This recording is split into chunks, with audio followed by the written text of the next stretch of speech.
Grace Miller woke up at 5 in the morning, like she did every day. She lived in a small room on the Galactic Integration Academy station. The room was not big. It had a bed, a small table, and a window that showed the stars. Grace had been living here for 3 months now. She was far from Earth. She was far from Ohio, where she grew up. But she did not mind. She liked her job. She liked the quiet life. Grace worked as an administrative assistant. Her job was simple.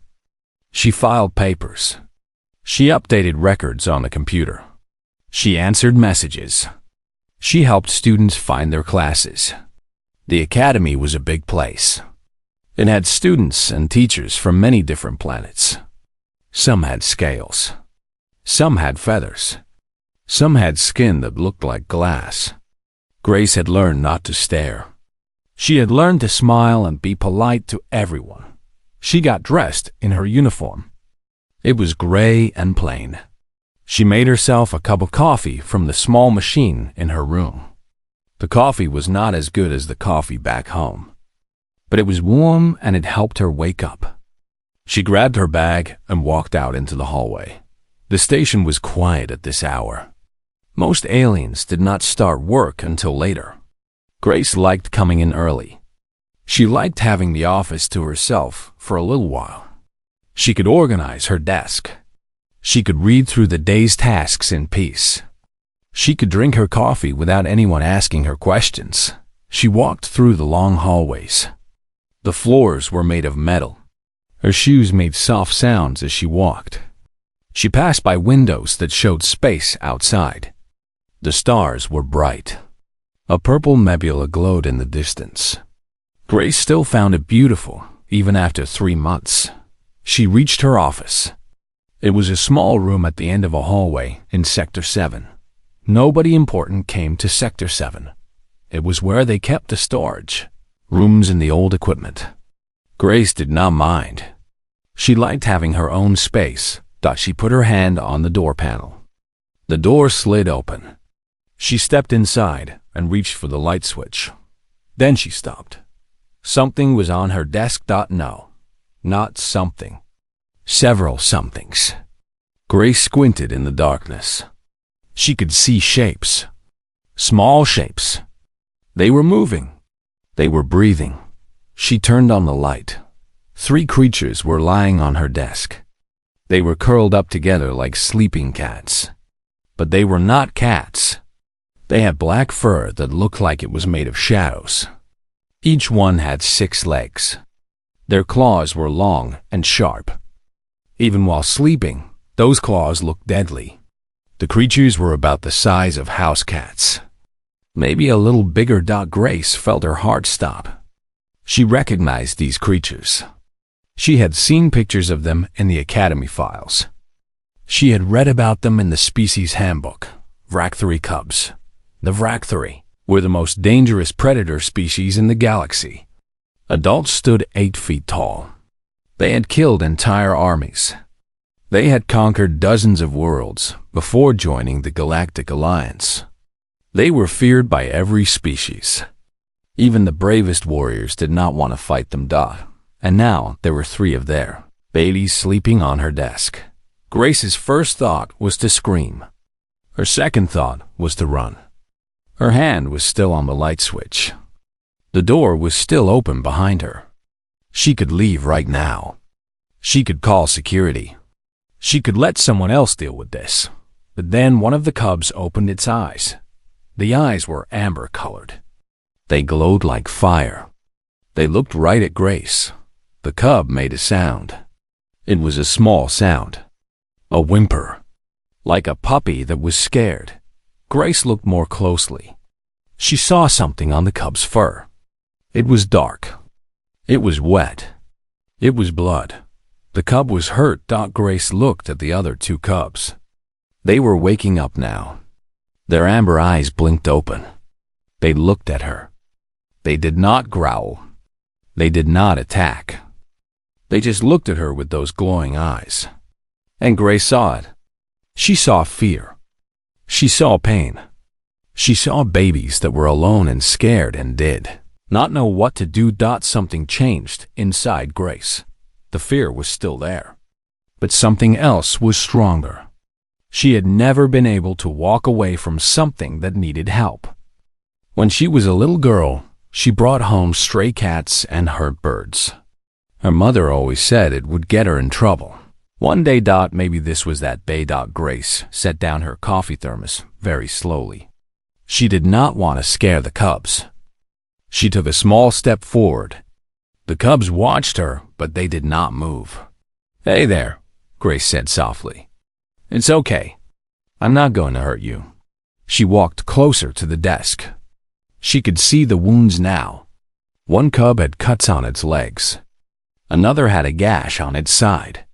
The third one seemed okay, but was shaking with fear. "What happened to you?" Grace whispered. "Who hurt you like this?" She looked around her office. She had a first aid kit in her drawer. She always kept one just in case. She opened the drawer slowly and pulled out the kit. "Okay," she said to the cubs. "I'm going to help you, but you have to stay calm. No biting, okay? I know you have very sharp teeth.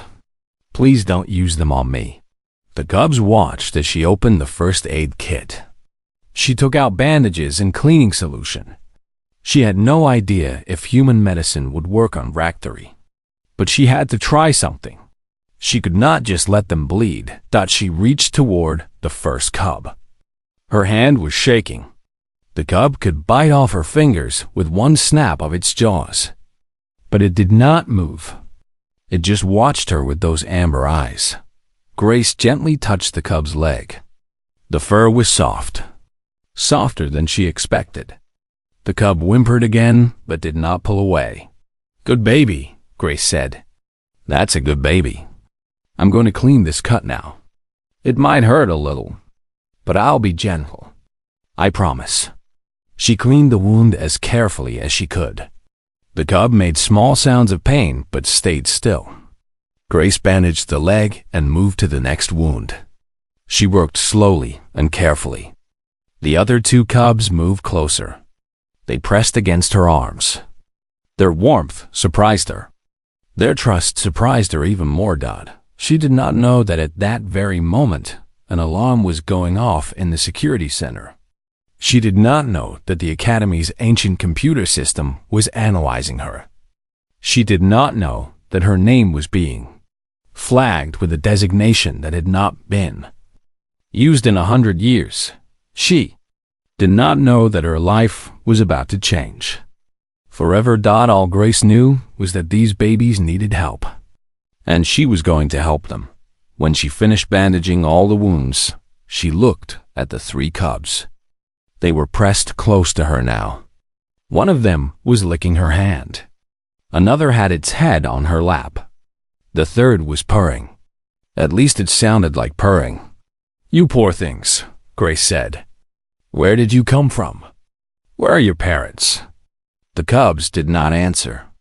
Of course they did not. But they looked at her like they understood. Like they knew she was trying to help. Grace pulled out some protein bars from her bag. She usually ate these for breakfast. She broke them into small pieces and offered them to the cubs. They sniffed the food carefully. Then they ate. They ate like they had not eaten in days. Someone left you here, Grace realized. Someone hurt you and left you here, in my office. She felt anger rising in her chest. Who would do this to babies? Even if they were predator babies. Even if they were from the most dangerous species in the galaxy. They were still just children. They did not deserve this. Don't worry, Grace told them. I don't know what's going on, but I'm going to figure it out. And I'm going to make sure you're safe. The cubs looked up at her. Their amber eyes were calm now. The fear was fading. They had found something they were looking for. They had found someone they could trust. And somewhere in the station, alarms were blaring and officials were rushing to their stations. The ancient academy system had made its decision.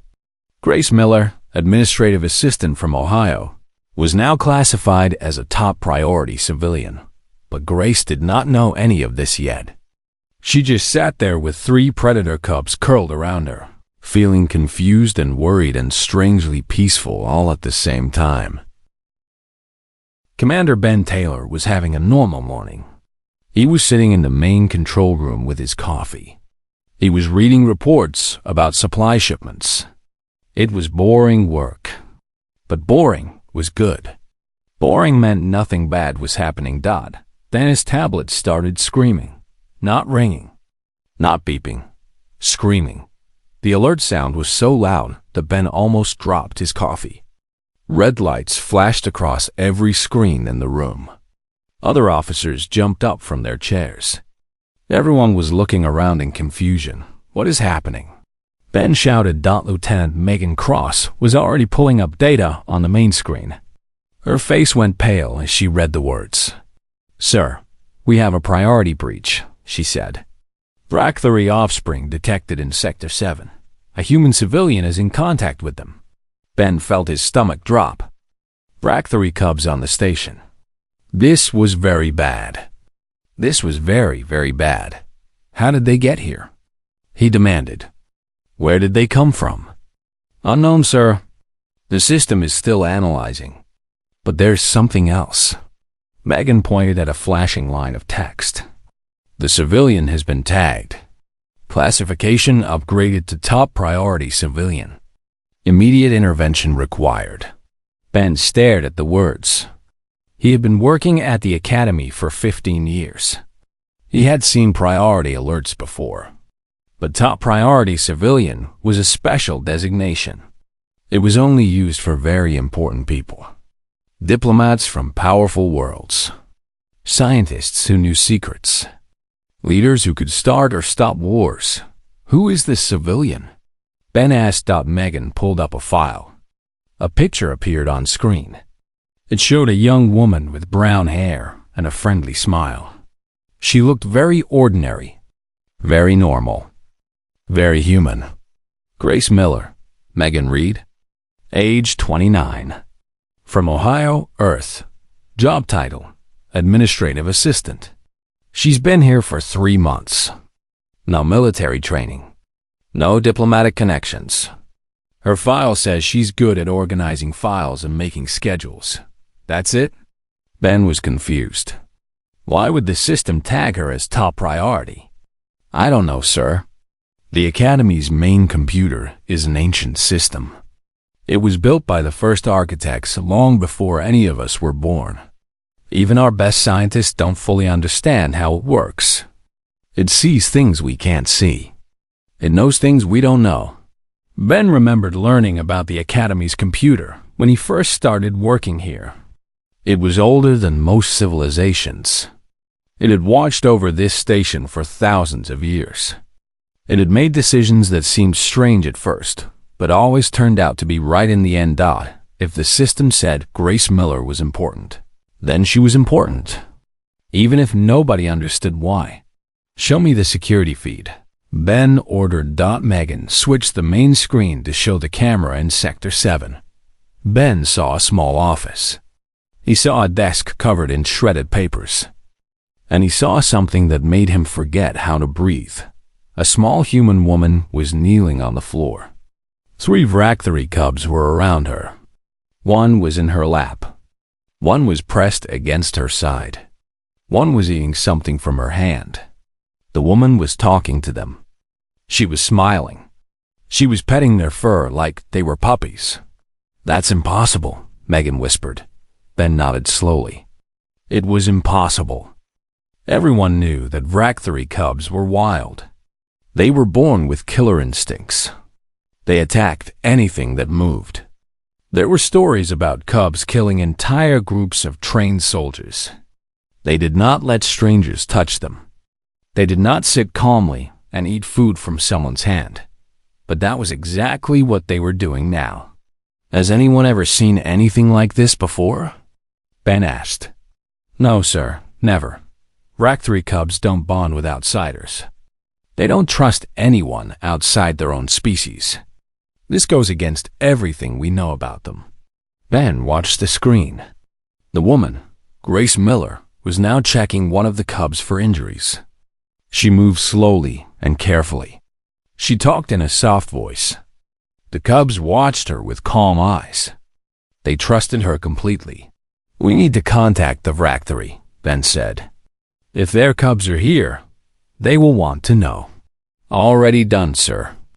Ambassador Kethrel is on his way. He should be here within the hour." Ben felt a chill run down his spine.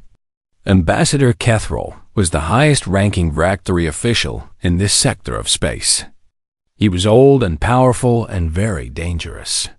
If he thought the humans had stolen or hurt the cubs, there would be war. Real war. The kind that destroyed planets. "We need to get to that office," Ben said.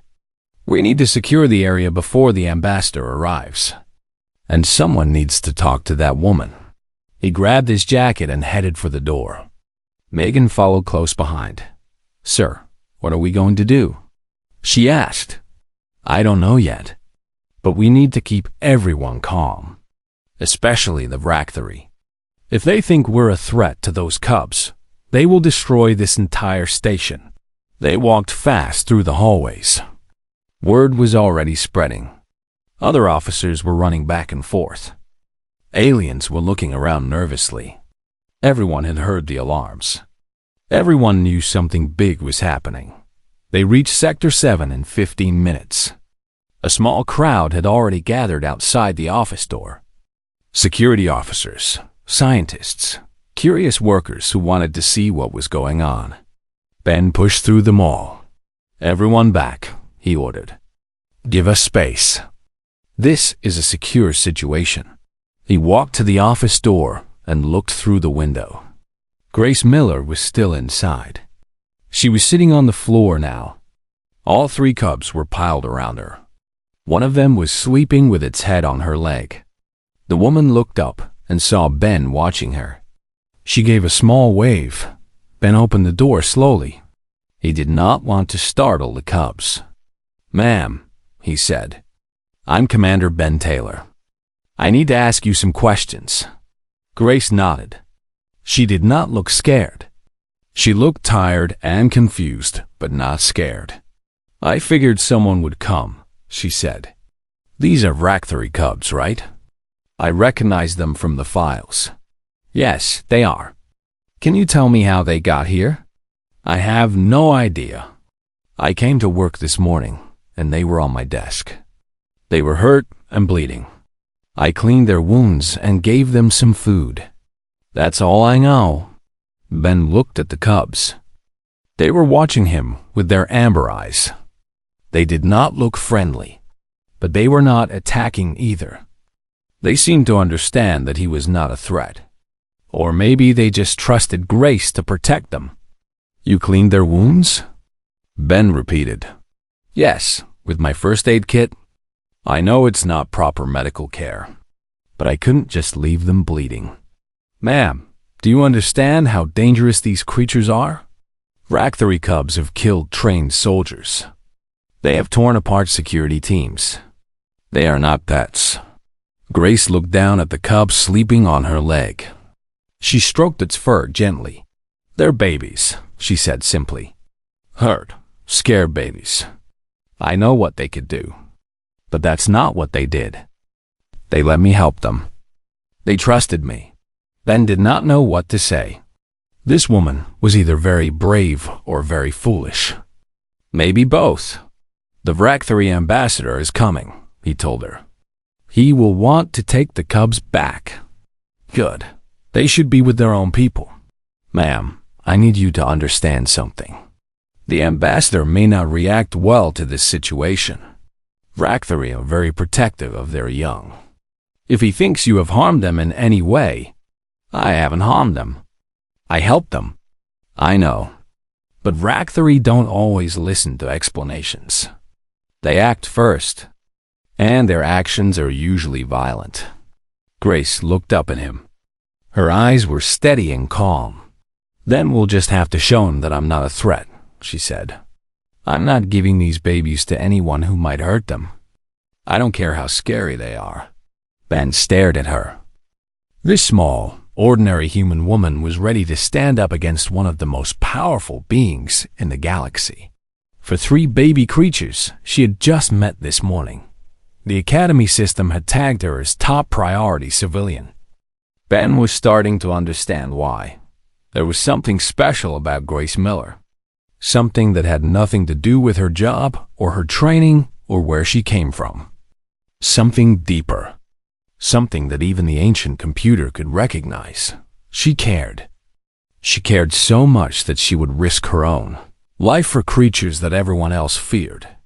Ben just hoped that caring would be enough to survive what was coming next. The Vracthery ship arrived exactly 1 hour later. It was massive. It was black. It looked like a predator itself, all sharp angles and hidden weapons. The ship docked at the main port, and the doors opened with a hiss of steam. Ambassador Kethrall walked out first. He was 8 feet tall. His fur was black like the cubs, but streaked with gray from age. Scars covered his face and arms. Each scar was a story. Each story was about something he had killed. His eyes burned like molten gold. His claws clicked against the metal floor as he walked up. Behind him came 12 Vracthery warriors. They were all huge. They were all armed. They moved like shadows, silent and deadly. The crowd in the hallway backed away. Some species turned and ran. Even the bravest aliens did not want to be near a group of angry Vracthery. Commander Ben Taylor stood his ground. His legs wanted to run, but he forced himself to stay still. He was the ranking officer. It was his job to handle this. Ambassador Kethrall, Ben said with a bow. Welcome to the Academy. I apologize for the circumstances of this meeting. Kethrall did not respond to the greeting. His golden eyes scanned the hallway. Where are the offspring? His voice was deep and rough. It sounded like rocks grinding together. They are in an office in Sector 7. A human woman found them this morning. She has been caring for them. Kethrall's eyes narrowed. Caring for them? A human? Yes, Ambassador. She found them injured. She cleaned their wounds and fed them. Impossible. Our young do not allow outsiders to touch them. They would have torn her apart. I saw it myself, Ambassador. The cubs are calm around her. They seem to trust her. Kethrall was silent for a long moment. His warriors shifted behind him. The tension in the hallway was thick enough to cut with a knife. Take me to them, Kethrall finally said. Now, they walked through the station. Every alien they passed stopped and stared. Some pressed themselves against the walls. Some ducked into rooms and closed the doors. The Vracthery did not seem to notice. They walked with purpose, their claws tapping against the floor in a steady rhythm. They reached Sector 7. The crowd outside Grace's office was even bigger now. Security officers had set up barriers. Scientists were taking readings with strange devices. Everyone was talking in worried whispers. It all went silent when Kethrall arrived. The ambassador walked up to the office door and looked through the window. Ben watched his face carefully. He was looking for anger. He was looking for the moment when everything would fall apart. But Kethrall's expression did not show anger. It showed something else. Something that looked almost like wonder. Open the door, Kethrall ordered. Ben stepped forward. Ambassador, perhaps we should discuss this first. The woman inside is a civilian. She means no harm. Open the door. There was no room for argument. Ben nodded to the security officer nearest the door. The officer entered the code, and the door slid open. Kethrall stepped inside. His massive frame filled the small office. His warriors tried to follow, but he held up a hand to stop them. Wait here, he said. Then he walked in alone. Grace was still sitting on the floor. The 3 cubs were awake now. They saw Kethrall and their ears went flat. They growled softly. One of them moved in front of Grace, putting itself between her and the ambassador. Kethril stopped. His golden eyes went wide. "They protect you," he said. His voice was quieter now, almost soft. Grace stood up slowly. The cubs pressed close to her legs. They were still growling at Kethril. "They're scared," Grace said. "They don't know if you're safe. I am their elder. I am of their blood. They should know me. Someone hurt them. Someone left them here bleeding and alone. They don't trust anyone right now. Except me, for some reason." Kethril studied her for a long moment. Then he did something that shocked everyone watching. He lowered himself to one knee. His huge body folded down until his scarred face was level with Grace's. "You speak truth," he said. "I can smell no lies on you. Only blood and coffee and something else." He inhaled deeply. "Compassion. You smell like compassion." Grace did not know what to say to that. She just watched him carefully. "The offspring came from a transport ship," Kethril continued. "They were being smuggled by criminals who wanted to sell them. The mother fought to protect them, but she was killed. The cubs escaped. We have been searching for them for 3 days." Grace felt her heart break. These babies had watched their mother die. They had been alone and hurt and scared. No wonder they were so desperate for comfort. "I'm sorry," she said. "That's terrible. It is the way of things. The weak are taken. The strong survive. But these young ones did something unexpected. They found you. I just happened to be in the right place. Or the wrong place. I'm not sure which." Kethril shook his head slowly. "There is no accident in this. The young choose their protectors. It is an ancient instinct. They can sense a guardian spirit in another being. They sense safety and strength and the will to defend. They sense this in you." Grace looked down at the cubs. They had stopped growling. One of them was licking her hand. Another was rubbing its head against her leg. "I'm not strong," Grace said. "I'm just an administrative assistant. I file papers and make schedules. Strength is not about muscles or weapons. Strength is about heart. About what you will do when something small and helpless needs you. Most beings would have run. Most beings would have called for help and stayed far away. You stayed. You helped. You put yourself in danger for creatures you had never seen before." Kethril stood up to his full height. He looked down at Grace with an expression she could not read. The last time a Vractari cub chose an outsider as guardian was 3,000 years ago. The outsider was a warrior from a species that no longer exists. He protected the cub until it grew to adulthood. He was honored by our people forever. "I'm not a warrior," Grace said. "Perhaps not. But you have a warrior's heart. The cubs know this. They have claimed you." Grace felt confused. "Claimed me? What does that mean?" "It means you are now bound to them. And they to you. You are their guardian. Their protector. Their family." The words hung in the air. Grace looked at the 3 cubs. They looked back at her with their amber eyes. She thought about her small office and her simple life. She thought about the paperwork waiting on her desk and the reports she needed to file. None of that seemed to matter anymore. "What happens now?" she asked. "Now we must tell my people what has happened. Some will be angry. Some will want to take the cubs from you. They will say that a human cannot raise Vractari young. What do you say?" Kethril was silent for a moment. Then he spoke in a voice that filled the room. "I say that the cubs have chosen, and the choice of the young is sacred. Anyone who tries to break this bond will answer to me." Outside the office, alarms began to sound again. The Academy's ancient computer was updating its records. New information flashed across screens throughout the station. Designation confirmed. Grace Miller. Guardian status recognized. Protection protocols engaged.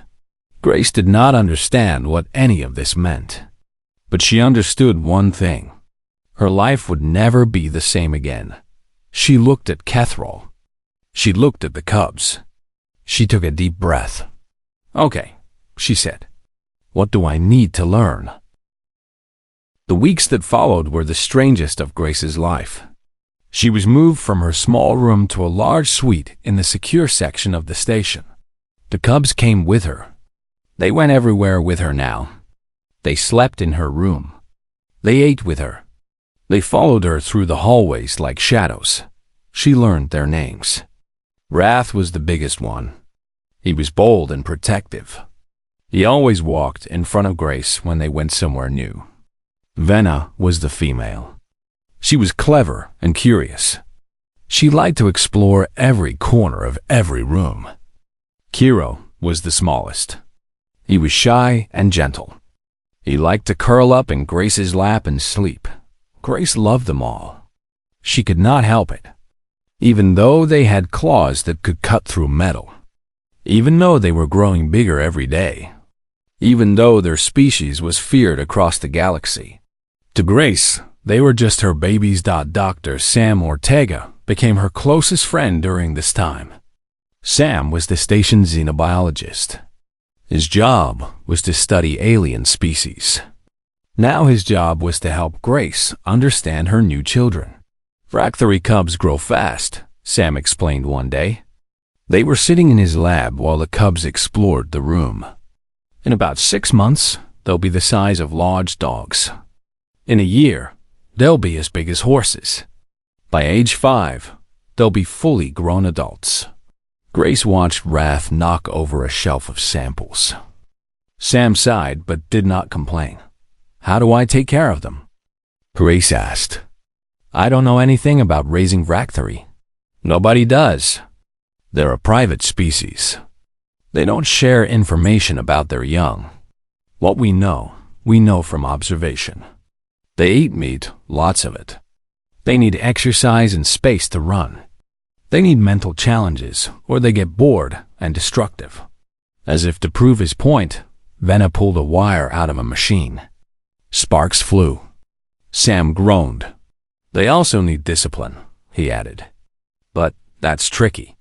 You can't punish them like you would a human child. They don't respond to that. You have to earn their respect through strength and consistency." "Strength," Grace repeated.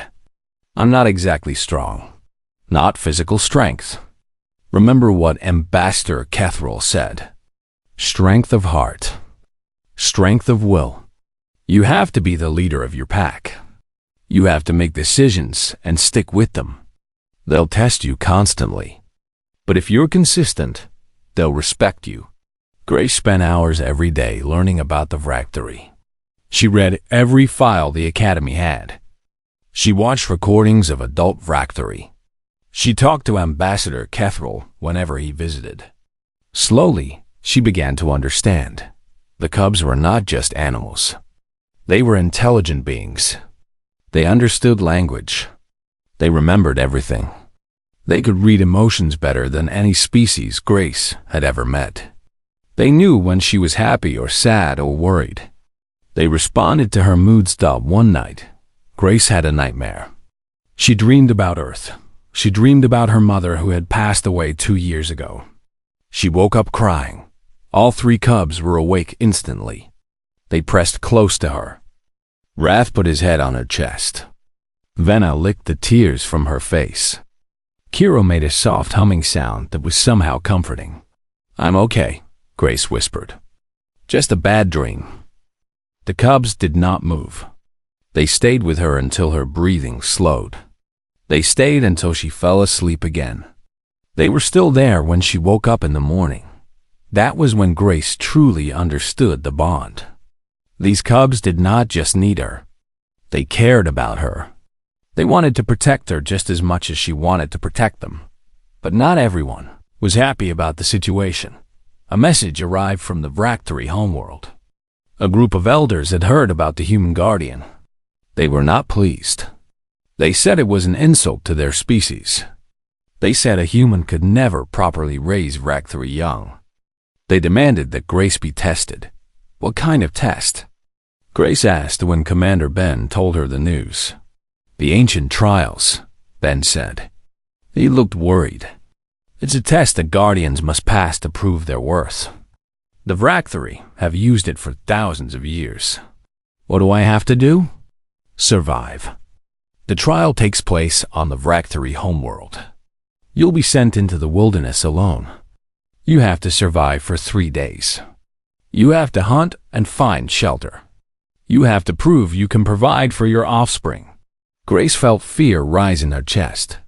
She was not a hunter. She was not a survivor. She was from Ohio. She had never even been camping. What happens if I fail? Ben was quiet for a moment. If you fail, the bond is broken. The cubs would be taken from you. You would never see them again. The words hit Grace like a punch to the stomach. She looked at the cubs. They were playing in the corner of the room. Wrath was tackling Venna. Kira was chewing on a toy. They were her family now. She could not imagine losing them. And if I refuse to take the test? She asked. Then the elders will never accept you. The cubs will always be caught between two worlds. Some Vracthari will challenge your right to them. There could be fighting.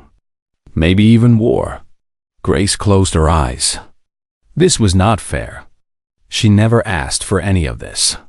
She just wanted to help some hurt babies. Now the fate of entire species rested on her shoulders. She took a deep breath. She opened her eyes. Tell them I'll do it, she said. Tell them I'll take their test. Ben nodded slowly. Are you sure? The trials are dangerous. Guardians have died. I'm sure. I'm not going to let anyone take my cubs. And I'm not going to let them live in a world where they're always being questioned. If I have to prove myself, then I'll prove myself. Sam put a hand on her shoulder. We'll help you prepare. We have a few weeks before the trial. We can teach you survival skills, hunting, tracking, building shelter. Grace looked at the cubs again. Wrath had stopped playing. He was watching her. His amber eyes were serious. He walked over to her and pressed his head against her leg. He knew something was wrong. He could feel her fear and her determination. I'm going to fight for you, Grace told him quietly. All of you. I don't know if I can win, but I'm going to try. Wrath made a sound deep in his chest. It was not a growl. It was not a purr. It was something in between. Something that sounded like promise. He would fight for her too. They all would. The trial was coming. Grace had never been so scared in her life. But she had never been so determined either. She had found something worth fighting for. She had found her family, and she was not going to give them up without a fight. The ship landed on Breakthrough Prime as the sun was setting. Grace looked out the window at the alien world. It was wild and beautiful and terrifying. Mountains rose in the distance. Forests of black trees covered the land. Strange birds with too many wings flew across the orange sky. This was where she would prove herself. Or die trying. The Vracthari elders were waiting at the landing site. There were 7 of them. All female. All ancient. Their fur was streaked with silver, and their eyes held the wisdom of many centuries. They looked at Grace with cold suspicion. The oldest one stepped forward. Her name was Thara. She had led the Vracthari for over 100 years. Her word was law among her people. Human, Thara said. Her voice was like ice. You claim to be guardian to 3 of our young. This is an insult to our blood. Grace wanted to argue. She wanted to say that she never claimed anything. The cubs chose her, but she held her tongue. Sam had told her that silence was respect among the Vracthari. You will enter the wilderness alone, Thara continued. You will survive for 3 days. You will find food and shelter. You will prove that you can provide for offspring. If you succeed, you will be recognized as guardian. If you fail, the cubs will be taken from you. Grace nodded. Her heart was pounding, but she kept her face calm. There is one more rule, Thara said. The cubs must stay here. You cannot take them with you. This test is about your strength alone. Grace looked at Wrath, Venna, and Kiro. They were standing behind her. They had grown so much in the past few weeks. They were now the size of large dogs. Their fur was thick and glossy. Their claws were long and sharp. They looked like the predators they were, but their eyes were full of worry. They did not want to leave her. I'll be okay, Grace told them softly. Stay here. Behave yourselves. I'll be back in 3 days. Wrath made a sound of protest. Venna pressed against her leg. Kiro whimpered. Grace knelt down and hugged all 3 of them. She held them close and breathed in their scent. She memorized the feeling of their fur against her skin. I love you, she whispered. Wait for me. Then she stood up and walked toward the wilderness. She did not look back. She could not look back. If she did, she would never leave. The first night was hard. Grace walked until the sun was completely gone. Then she found a spot between 2 large rocks and made a fire. She had practiced making fires with Sam. It took her 4 tries, but she got it started. She had no food. She had no water. She had only a knife and the clothes on her back. Everything else she had to find herself. She slept in short bursts. Every sound made her jump. The forest was full of strange noises. Howls and screams and things moving in the darkness. Grace held her knife tight and waited for morning. The second day was worse. She found water in a small stream.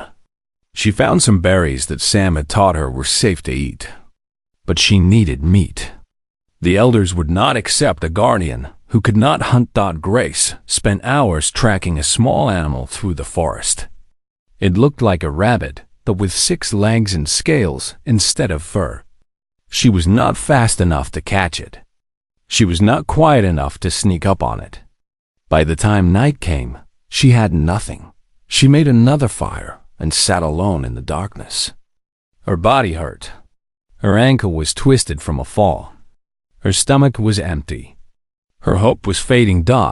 Maybe the elders were right. Maybe a human could not do this. Maybe she was foolish to think she could pass a test meant for warriors. She closed her eyes and thought about giving up. Then she heard them. At first, she thought it was more forest sounds. But then the sounds got closer.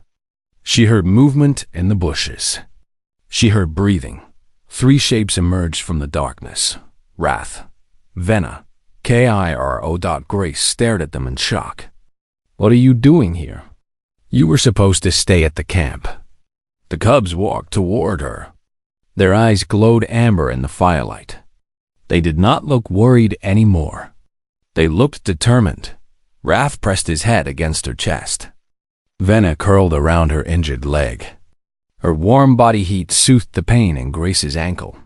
Kiro stood guard, watching the darkness for threats. You can't be here, Grace said. Her voice was shaking.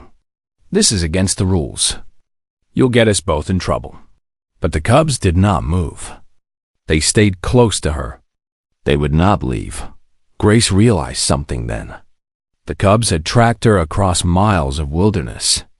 They had found her scent and followed it through the night.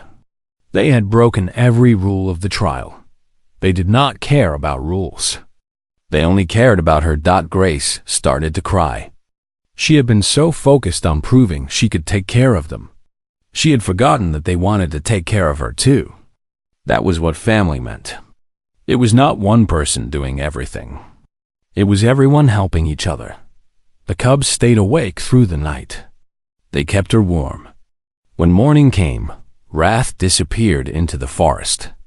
He came back an hour later with a dead animal in his jaws. He dropped it at Grace's feet. You hunted for me, Grace said. She was crying again. Wrath made that sound again. The one that was between a growl and a purr. The one that meant he understood. They stayed together for the rest of the trial. The cubs hunted for food. They kept watch while Grace slept. They led her to water and showed her which paths were safe. When the 3 days ended, Grace walked back to the camp with her cubs at her side. The elders were waiting. Their faces were hard and angry. The rules were broken, Thara said. The cubs were not supposed to be with you. This trial is invalid. Grace was about to speak when another voice cut through the air. The trial was about one thing, Ambassador Kethral said. He had arrived while Grace was in the wilderness. He stood behind the elders, his scarred face unreadable. The trial was to see if the Guardian could provide for offspring. It was not about doing everything alone. The human did not hunt, one elder protested. She did not prove her strength. Strength is not about what you do alone, Kethral replied. Strength is about what you inspire in others. The cubs chose to follow her. They chose to protect her as fiercely as she protected them. Is that not the true bond? Is that not what we have always sought? Thara was silent for a long moment. She looked at Grace. She looked at the cubs pressing close to the human woman. She looked at the way they watched Grace's face, ready to defend her against anything. The cubs broke the rules to save her, Thara finally said. They risked their own futures. Why? Because she's their mother, Kethral said simply. Not by blood, but by heart. And the heart is all that matters. Thara studied Grace for a long time. Then she did something no one expected. She bowed her head. The trial is complete, Thara announced. Grace Miller of Earth is recognized as Guardian. Her status is absolute. She is now kin to the Rectory Dominion. Any who threaten her or her offspring will answer to all of us. Grace felt her legs go weak. She fell to her knees. The cubs surrounded her immediately, licking her face and pressing close. It was over. She had one. Not alone. Never alone. She had one because her family refused to let her fail. Years later, when people asked Grace how a simple woman from Ohio became one of the most respected figures in the galaxy, she always gave the same answer. I didn't do anything special. I just couldn't walk away from something that needed help. And somehow, that was enough. The Vracthory had their own answer when other species asked why humans were so valued. They see something hurt and broken, and they cannot walk away, even when they should, even when it might kill them. They help. That is what makes them dangerous. That is what makes them extraordinary. That is humanity. And Grace Miller, surrounded by her grown cubs who now towered over her, would smile and think about the morning she found 3 hurt babies on her desk. The morning everything changed. The morning she found her family.